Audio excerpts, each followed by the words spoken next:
아멘. 하나님 말씀입니다. 사사기 7장 19절로 25절까지 말씀 제가 봉독하겠습니다. 사사기 7장 19절부터 25절입니다. 기드온과 그와 함께한 100명이 이경초에 진영 근처에 이른즉 바로 파수꾼들을 교대한 때라. 그들이 나팔을 불며 손에 가졌던 항아리를 부수니라. 세 대가 나팔을 불며 항아리를 부수고 왼손에 횃불을 들고 오른손에 나팔을 들어 불며 외쳐 이르되 여호와와 기드온의 칼이라 하고 각기 제자리에 서서 그 진영을 에워싸매 그 온 진영의 군사들이 뛰고 부르짖으며 도망하였는데 300명이 나팔을 불 때에 여호와께서 그 온 진영에서 친구끼리 칼로 치게 하심으로 적군이 도망하여 스레라의 벳시다에 이르고 또 답밭에 가까운 아벨 무홀라의 경계에 이르렀으며 이스라엘 사람들은 납달리와 아셀과 온 므낫세에서부터 부름을 받고 미디안을 추격하였더라. 기드온이 사자를 보내매 에브라임 온 산지로 두루 다니게 하여 이르기를 내려와서 미디안을 치고 그들을 앞질러 벳바라와 요단강에 이르는 수로를 점령하라 하매 이 에브라임 사람들이 다 모여 벳바라와 요단강에 이르는 수로를 점령하고 또 미디안의 두 방백 오렙과 스앱을 사로잡아 오렙은 오렙 바위에서 죽이고 스앱은 스앱 포도주를에서 죽이고 미디안을 추격하였고 오렙과 스앱의 머리를 요단강 건너편에서 기드온에게 가져왔더라. 아멘. 사랑의 하나님 아버지 감사합니다. 오늘도 사사기 7장 19절로 25절의 말씀을 통해서 주님 우리에게 말씀하시고 싶어하는 그 음성을 듣게 해 주옵소서. 그리고 성경이 말하는 참 주인공 되시는 예수 그리스도를 오늘도 말씀 속에서 만나는 은혜를 허락하여 주옵소서. 예수님 안에 우리 인생의 모든 해답이 있음을 알기에 주님으로 우리의 삶이 회복되는 은혜 역사이도록 축복해 주옵소서. 성령께서 이 시간도 전하는 자나 듣는 자 모두에게 은혜를 더하여 주옵소서. 감사합니다. 귀하신 예수님의 이름으로 기도합니다. 아멘. 네, 오늘도 주시는 말씀의 교훈을 쫓아서 또 하나님께서 우리를 사랑하시는 그 사랑의 마음을 발견하는 귀한 시간 될 수 있기를 원합니다. 하나님이 천지를 창조하시고 하나님의 법을 피조물들에게 적용해 주셨습니다. 모든 자연의 법칙들, 피조물들을 배려하신 창조주 하나님의 손길입니다. 특별한 이변이 없는 한 하나님의 법칙은 늘 그래왔듯이 우리에게 적용이 됩니다. 그런데 하나님께서는 사랑하는 하나님의 자녀들의 인생에 개입하시고 자녀들의 기도를 들으시고 응답하실 때에 기적을 통해서 해결해 주시고 인생의 답을 주시기도 합니다. 우리를 향한 하나님의 사랑은 때로 이 자연의 법칙까지 바꾸어서 역사하신다는 것입니다. 하나님은 우리에게 예수님에 대한 믿음을 회복하게 하기 위해서 이변과 기적을 사용하시는 분이십니다. 곰곰이 생각해 보면 우리가 살아온 삶의 여정 속에 사실 기적이 아닌 것이 없습니다. 주님이 우리를 천국에 부르시기 전까지 우리 인생에 이변과 기적을 일으키신다는 것입니다. 기드온의 인생에 역사하셨던 하나님의 개입, 지금 우리의 삶 가운데 여전히 적용되어지는 말씀이라는 것을 기억합시다. 오늘 본문의 말씀을 통해서 이 기드온의 삶 속에 개입하시는 그 하나님의 손길을 우리가 만날 수가 있습니다. 오늘 본문에서 기드온과 이스라엘을 회복하게 하기 위해서 하나님께서 그 삶에 개입하고 있는 장면이 기록이 되고 있습니다. 기드온은 하나님의 명령에 따라서 순종하고 적진, 그러니까 13만 5천이나 되는 잘 훈련된 연합 군대 속으로 들어가게 되지요. 그래서 이 300명을 100명씩 세대로 나눕니다. 지금 시간이 이경이라고 기록을 하고 있습니다. 우리 시간으로 본다면 아마 새벽 한 2시 정도를 생각할 수 있습니다. 파수꾼들 외에는 모두 잠들어 있는 시간입니다. 깊은 밤 아주 조용한 시간이지요. 19절 말씀 우리 같이 한번 읽겠습니다. 시작. 기드온과 그와 함께한 100명이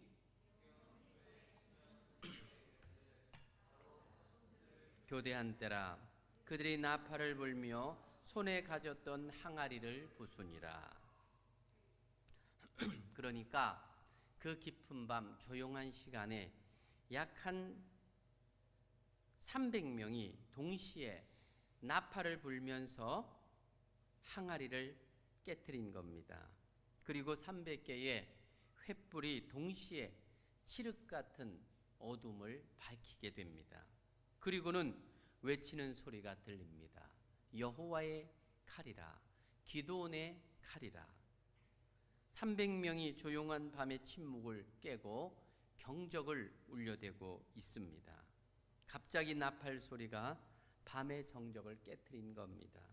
한순간 300개의 항아리가 큰 소리로 깨어지는 소리가 아마도 큰 폭발음처럼 그렇게 들려졌고 잠자던 자들이 혼비백산해서 그렇게 그런 상황을 만나게 된 것입니다.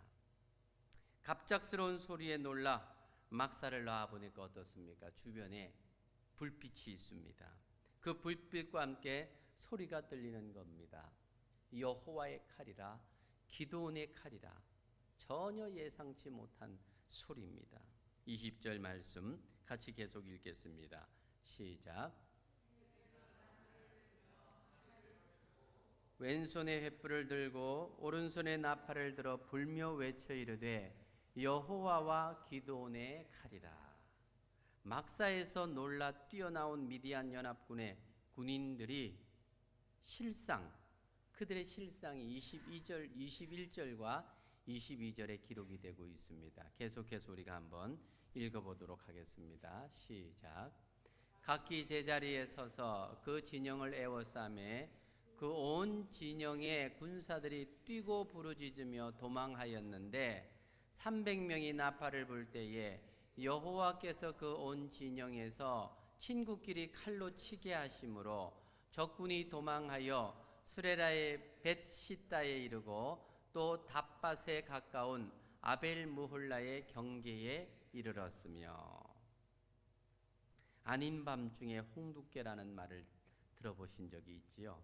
삽시간에 미디안의 진영이 어떻게 됩니까? 전쟁터로 바뀌어버린 것입니다. 자다 일어난 군인들은 생명의 위협을 느낀 거지요. 사람이 극도의 공포감이 밀려오면 정상적으로 사고가 되지를 않습니다. 여러분 그런 경험이 있는지 모르시겠는데 사람이 죽음에 대한 두려움과 극한 공포가 밀려오면 어떤 때는 막 꼼짝 못하고 아무것도 못하고 생각은 있는데 움직이지 못한다든지 아니면 그런 반응들이 나타나는 상상할 수도 없는 생각할 수도 없는 이상 현상이 몸에서 일어나는 겁니다. 한순간 그들이 이성을 잃어버린 거예요. 너나 할 것 없이 자기를 보호하기 위해서는 어때요? 누군가를 해치게 되는 겁니다. 눈앞에 어른거리기만 하면 자기를 죽이는 사람인 줄 알고 여호와와 기드온의 칼이라는 소리를 들었으니까 아마 적들인 줄 알고 그렇게 칼을 휘둘렀던 겁니다. 그러다 보니까 어떻습니까? 옆에 친구가 죽어 있습니다. 피를 흘립니다. 이 피를 보게 되면 더 흥분을 하게 되는 거죠. 이제는 아군과 적군이 구분이 되지 않았습니다. 누구든지 눈앞에 어른거리기만 하면 칼로 쳐서 죽이게 됩니다. 지금 전쟁은 기드온과 300명이 앞장서서 치르고 있습니다. 그런데 지금 그 전쟁의 진행은 누가 하고 있는가? 지금 친구들끼리 칼을 겨누면서 서로 죽이는 이 일은 누가 진행하고 있습니까? 성경은 말합니다. 여호와께서 그 온 진영에서 친구끼리 칼로 치게 하심으로, 친구끼리 칼로 치게 한 것을 누가 하셨다고 말하고 있습니까? 여호와께서. 이 말씀을 근거해서 우리는 이런 결정적인 고백을 할 수가 있습니다. 전쟁은 하나님이 하신다. 할렐루야. 지금 이 전쟁은 누가 하고 있습니까? 하나님이 하고 계신다는 거예요. 기드온과 이 300명은 칼도 없습니다. 한 손에는 나팔을 들고 또 한 손에는 횃불을 들고 그저 외친 것밖에는 없습니다. 지금 미디안의 연합군은 정신없이 자기들끼리 서로 칼로 치고 서로 죽이고 난리법석입니다. 이제 기드온은 에브라임 온 산지에 두루 전령을 보내서 이스라엘을 불러 모으게 됩니다. 이스라엘은 납달리와 아셀과 므낫세로부터 부름을 받고 이제 도망하고 있는 미디안을 추격을 합니다. 도망하는 이 적들을 이 300명이 감당할 수 없었던 거지요. 에브라임 사람들이 다 모여서 벳바라와 요단강에 이르는 수로를 점령하게 됩니다. 당시에 수로는 중요한 공격과 방어의 요충지가 되지요. 수로를 점령하고 강을 건너는 적들을 부담 없이 처리할 수 있었던 것입니다. 이스라엘을 점령하고 이전에 했던 것처럼 노량물을 들고 승전가를 부르며 가려고 했던 미디안과 이 아말렉 연합 군대는 완전히 섬멸되고 이스라엘의 완전한 승리로 마무리가 되고 있습니다. 그러니까 오늘 본문은 상상할 수 없는 전쟁의 결과라고밖에 말할 수가 없는 겁니다. 우리가 이걸 어떻게 상식적으로 설명을 할 수가 있겠습니까? 어떻게 이것을 기드온의 지혜로운 전략이라고 말할 수가 있겠습니까? 어떻게 이것을 전쟁에 적용할 수 있는 전략으로 쓰일 수가 있겠습니까? 이렇게 큰 전쟁에서 승리했던 이 기드온의 전쟁을 어디 다른 전쟁에 대입해서 써먹을 수 있는 그런 전쟁 전략이 될 수조차 없는, 정말 어떻게 보면 상식적으로 이해할 수 없는 그런 전쟁, 그런 전쟁의 결과는 상식적으로 이해할 수 없는 결과가 나왔다는 것입니다. 앞서 말씀을 통해 확인할 수 있었던 것처럼 기드온과 300명은 전쟁을 치를 수 있는 그런 용감한 용사들이 아니었습니다. 31,700명 전쟁을 할 만한 사람들은 다 보냈습니다. 겨우 남은 300명, 정말 전쟁조차 치를 수 없는 나약한 사람들입니다. 그런 사람들. 그러니까 그 오합지졸의 300명이 13만 5천을 건장한 훈련된 군인들을 삽시간에 이길 수 있다라고 하는 이런 전쟁은 전쟁 역사상 있을 수 없는 이야기라는 것. 그러니까 이 이야기는 성경 여기밖에는 없어요. 아무리 많은 전쟁 역사를 보고 세계 역사를 보아도 이런 전쟁의 이야기는 없습니다. 오직 사사기에만 나오고 있는 전쟁의 이야기라는 겁니다. 이 전쟁은 이변이라고 할 수 있습니다. 정상적으로라면 싸우기도 전에 이미 결과가 나온 전쟁이라고 말할 수 있습니다. 그런데 이변이 일어났습니다. 있을 수 없는 결과가 나온 겁니다. 왜 하나님은 이스라엘의 역사에 개입하셔서 그들에게 이런 이변을, 전쟁의 승리를 주셨을까 하는 겁니다. 하나님이 기드온에게 이번 전쟁에서 이길 수 있도록 기적을 베푸신 이유와 목적은 무엇인가 하는 것입니다.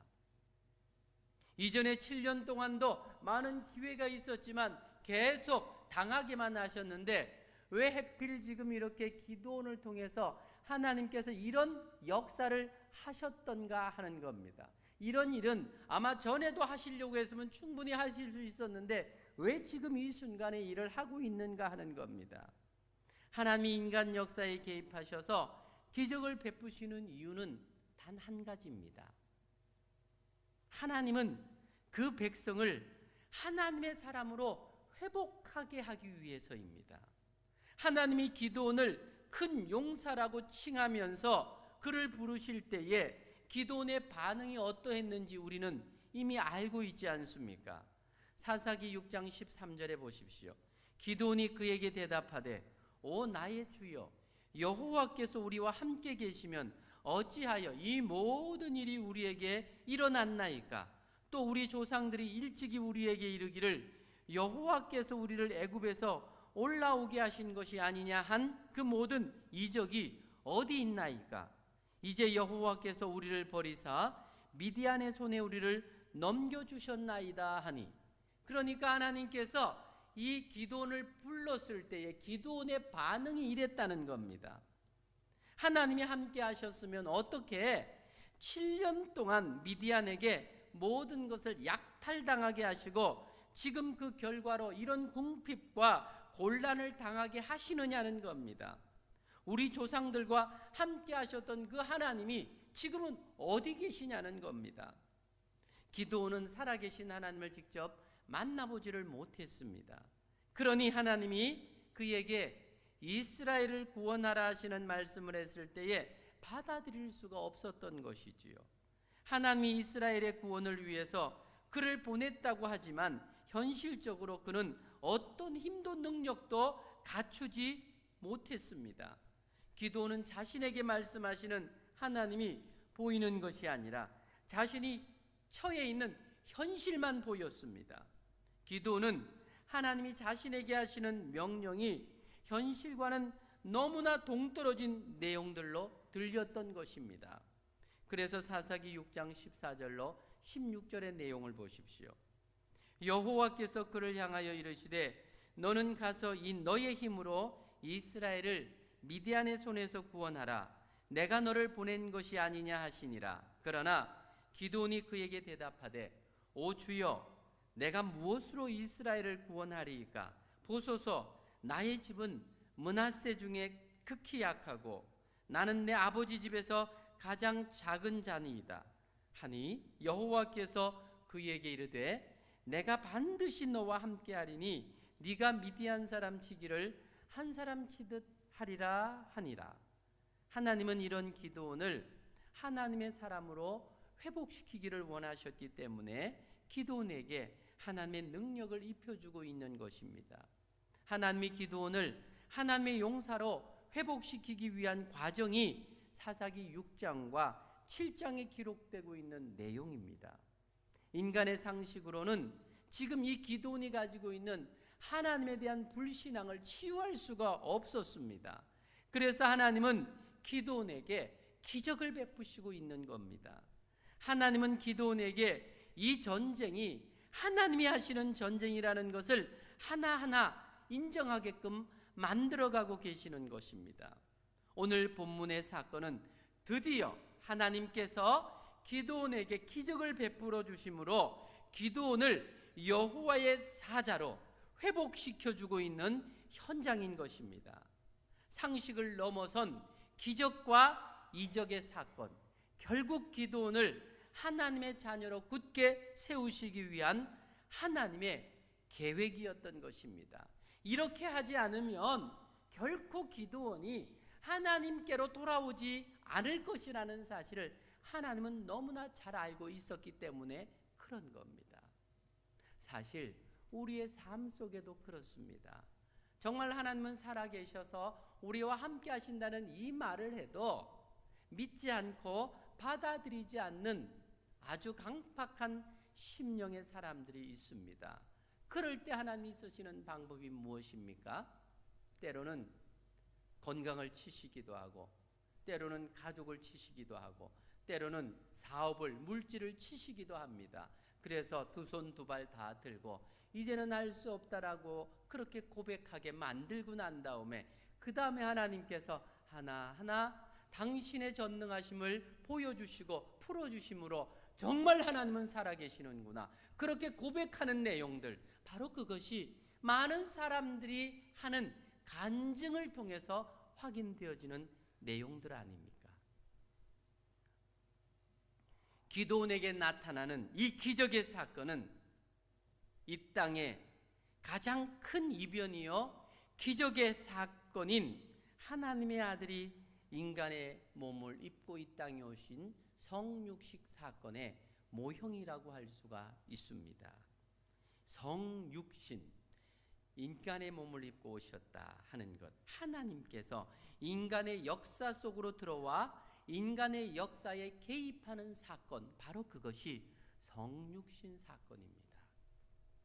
하나님께서 직접 인간 속으로 들어오셔서 직접 자신을 나타내 보여주는 사건, 바로 그것이 2018년 전에 이 땅에 일어난 일이지 않습니까?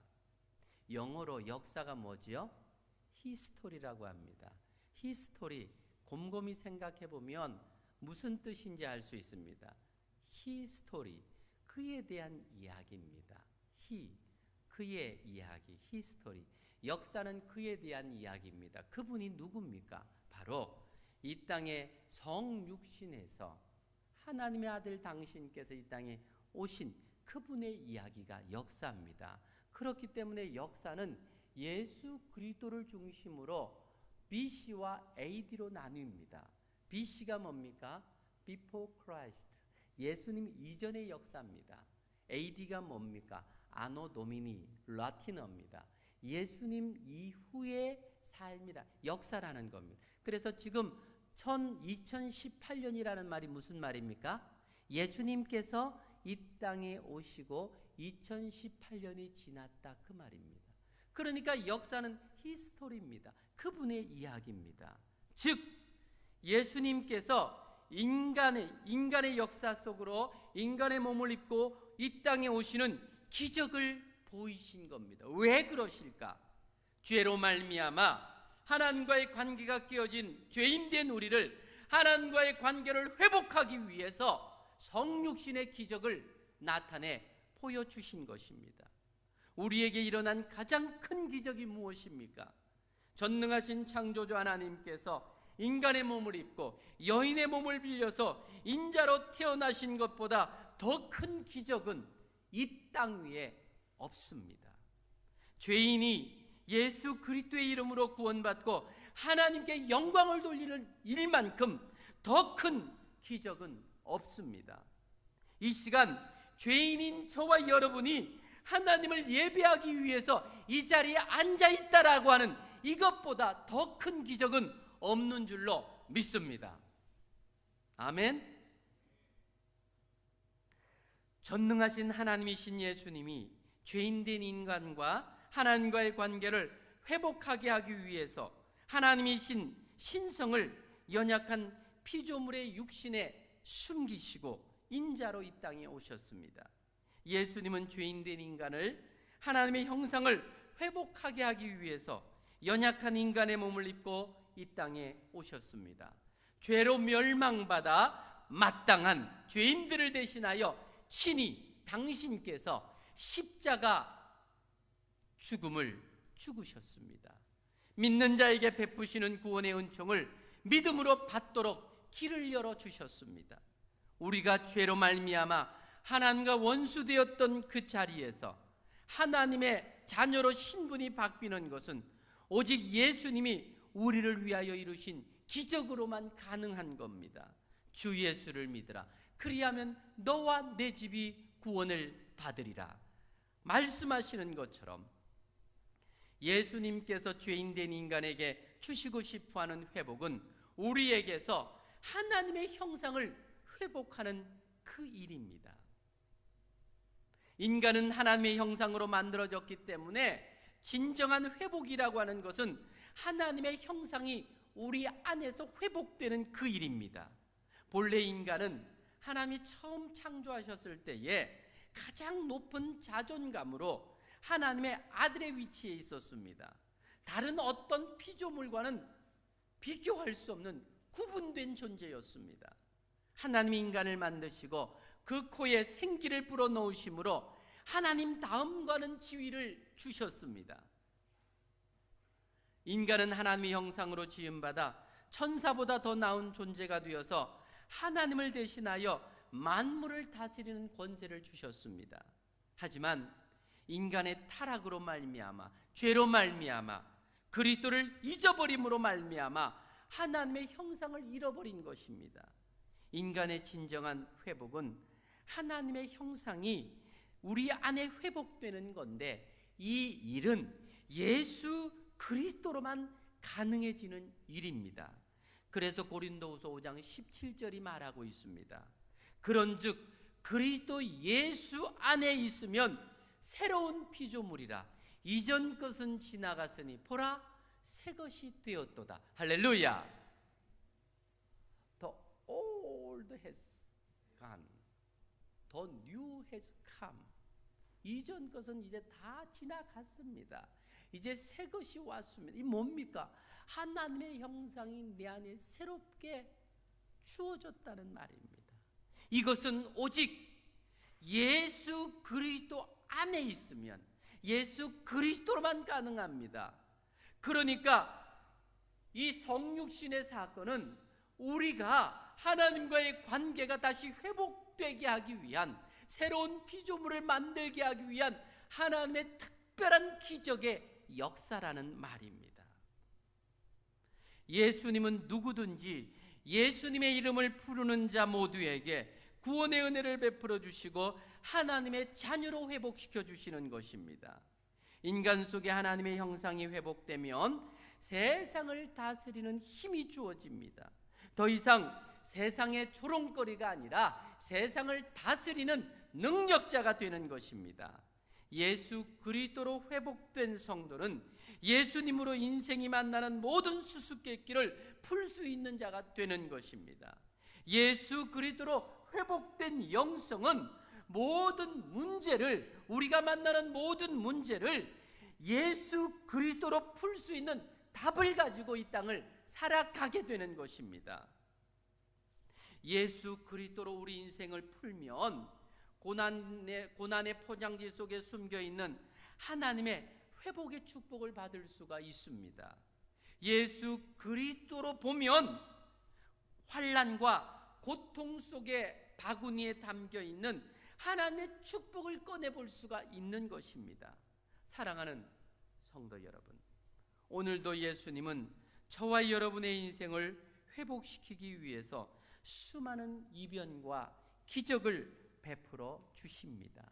때로는 외로움으로, 때로는 질병으로 역사하시고, 때로는 사업의 곤고함과 어려움으로 찾아오셔서 기적적으로 회복시켜 주십니다. 결국 회복의 기적은 예수 그리스도입니다. 성도는 예수님의 회복을 꿈꾸는 자입니다. 성도는 예수님이 전부인 삶을 사는 자, 그를 우리는 성도라고 부르는 것입니다. 성도는 세상을 꿈꾸는 자가 아니라 예수님을 꿈꾸는 자입니다. 세상적으로 모든 것을 가졌던 사도 바울, 예수님을 만나고 나서 고백했던 것을 기억하십시다. 빌립보서 3장 4절로 9절. 그러나 나도 육체를 신뢰할 만하며 만일 누구든지 다른 이가 육체를 신뢰할 것이 있는 줄로 생각하면 나는 더욱 그러하리니 나는 8일 만에 할례를 받고 이스라엘의 족속이요 베냐민의 지파요 히브리인 중에 히브리인이요 율법으로는 바리새인이요 열심으로는 교회를 핍박하고 율법의 의로는 흠이 없는 자라. 그러나 무엇이든지 내게 유익하던 모든 것을 내가 그리스도를 위하여 다 해로 여길 뿐더러 또한 모든 것을 해로 여김은 내 주 그리스도를 아는 지식이 가장 고상하기 때문이라. 내가 그를 위하여 모든 것을 잃어버리고 배설물로 여기는 것은 그리스도를 얻고 그 안에서 발견되려 함이라. 사랑하는 여러분, 사도 바울처럼 예수님만으로 충만한 성도 되시기를 주님의 이름으로 축원합니다. 예수님 한 분만으로 행복을 노래할 수 있는 성도들이 되실 수 있기를 바랍니다. 많은 성도들이 아닌 것 같아요. 예수님도 있고 또 있어야 돼요. 이게 없으면 예수님이 있는 건 별로 소중하게 여기지도 않는다는, 이게 문제예요. 오늘 말씀을 보세요. 우리에게 이 놀라운 기적을 베풀어 주신 것은 예수 그리스도로 그로 말미암아 회복된 인생, 이것이 가장 축복된 인생이라고 우리에게 말씀해 주고 있음에도 불구하고 우린 속으로 그렇게 또 말하고 있습니다. 예수님도 있어야 되지만 돈도 있어야 됩니다. 예수님도 있어야 되지만 애인도 있어야 됩니다. 예수님도 있어야 되지만 학위도 있어야 됩니다. 돈이랑 예수님이랑 둘 중에 하나 뭐 선택할래? 두 번 생각도 안 하고 돈, 이러는 사람이 그리스도인들 가운데 너무 많습니다. 건강하고 예수님 둘 중에 뭐 선택할래? 생각도 안 하고 건강. 이게 우리의 현 주소이라는 겁니다. 이걸 바꾸기 위해서, 이걸 바꾸어 주기 위해서 하나님은 부지런히 우리를 찾아오셔서 때로는 질병으로, 아픔으로, 실패로, 곤고로 찾아오셔서 이제는 놓아라, 내려놓아라, 그렇게 말씀하시는 것입니다.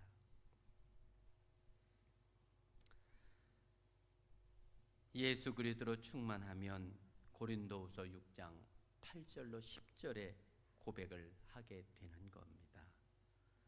우리는 속이는 자 같으나 참되고 무명한 자 같으나 유명한 자요, 죽는 자 같으나 보라 우리가 살아있고 징계를 받는 자 같으나 죽임을 당하지 아니하고 근심하는 자 같으나 항상 기뻐하고 가난한 자 같으나 많은 사람을 부유하게 하고 아무것도 아닌 자 같으나 모든 것을 가진 자로다. 할렐루야. 사랑하는 여러분, 지금 우리는 우리의 삶에 대하여 얼마나 만족하고 계십니까? 여러분들은 여러분의 삶에 대해서 얼마나 행복해 하시고 계십니까? 과연 무엇이 우리에게 진정한 행복을 주실 수 있다고 믿고 계십니까? 예수님만이 우리에게 진정한 행복과 만족을 주는 유일한 길임을 믿으시기를 바랍니다. 오직 주님만이 길이요 진리요 생명이심을 고백하실 수 있기를 바랍니다. 예수 그리스도로 회복되시기를 바랍니다. 역사적으로 예수 그리스도로 회복하기 위해서 하나님께서 하셨던 일이 뭐냐면 16세기 종교개혁이었습니다.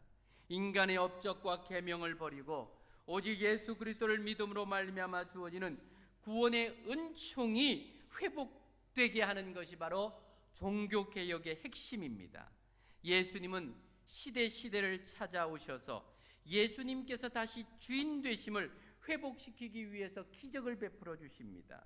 지금 기도원에게 베푸시는 기적은 그와 그 백성이 하나님께로 돌아와 회복한 삶을 살게 하기 위한 목적입니다. 지금도 주님은 우리의 삶을 회복시키기 위해서 기적으로 찾아오십니다. 우리는 이미 가장 큰 기적인 구원자 되신 예수님을 믿는 믿음의 백성이 되어 있습니다. 우리에게 기적이 없다 할지라도 주님과 동행의 삶을 살고 있다면 가장 행복한 기적의 삶을 살고 있다는 사실을 믿으시기를 바랍니다. 도마를 향해서 말씀하셨던 것처럼 네가 본고로 믿느냐? 보지 않고 믿는다면 네가 더 복되겠다. 기적이 없어도 예수님과 가까이에서 동행하며 산다면 우린 가장 큰 기적의 삶을 살고 있는 것입니다. 하나님의 말씀을 가까이 하면서 그 말씀에 기꺼이 순종하며 살아가는 주님의 자녀들이 되시기를 주님의 이름으로 축복합니다.